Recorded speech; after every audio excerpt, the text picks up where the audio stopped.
किसी गांव में एक साधु रहता था। वह जब भी नाचता था तभी बारिश होती थी।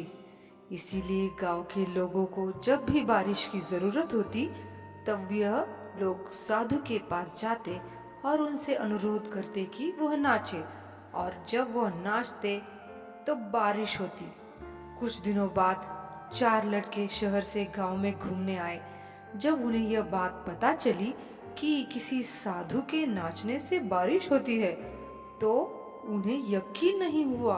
शहरी पढ़ाई लिखाई के घमंड में उन्होंने गांव वालों को चुनौती दे दी कि अगर हम भी नाचेंगे तो बारिश होगी, और अगर हमारे नाचने से बारिश नहीं हुई तो साधु के नाचने से भी बारिश नहीं होगी। अगले दिन सुबह सुबह गांव वाले उन चारों लड़कों को लेकर साधु की कुटिया के पास पहुंचे। गांव वालों ने साधु को सारी बातें बताई। फिर उन लड़कों ने नाचना शुरू किया। पहले लड़के ने नाचना शुरू किया। आधा घंटा बीत गया। फिर पहला लड़का थक कर बैठ गया, पर बादल नहीं दिखे।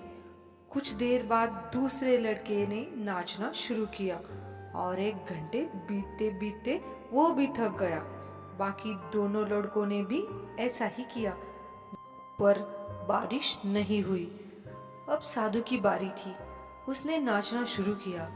1 घंटा बीत गया, पर बारिश नहीं हुई।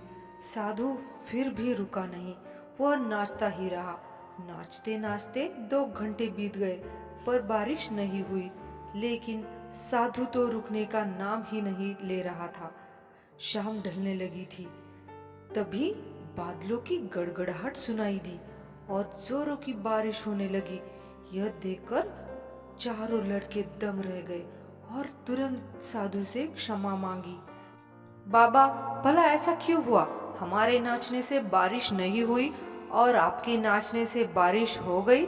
साधु ने उत्तर दिया, जब मैं नाचता हूँ तो 2 बातों का ध्यान रखता हूँ। पहली बात तो मैं यह सोचता हूँ कि अगर मैं नाचूंगा तो बारिश को होना ही पड़ेगा, और दूसरी यह कि मैं तब तक नाचूंगा जब तक कि बारिश नहीं होगी। सफलता पाने वालों में यही गुण विद्यमान होता है। जिस चीज को वो करते हैं उसमें उन्हें सफल होने का पूरा यकीन होता है, और वह तब तक उस चीज को करते हैं जब तक कि उसमें सफल न हो जाए। इसीलिए हमें सफलता हासिल करनी है तो इस साधु की तरह ही अपने लक्ष्य को प्राप्त करना होगा।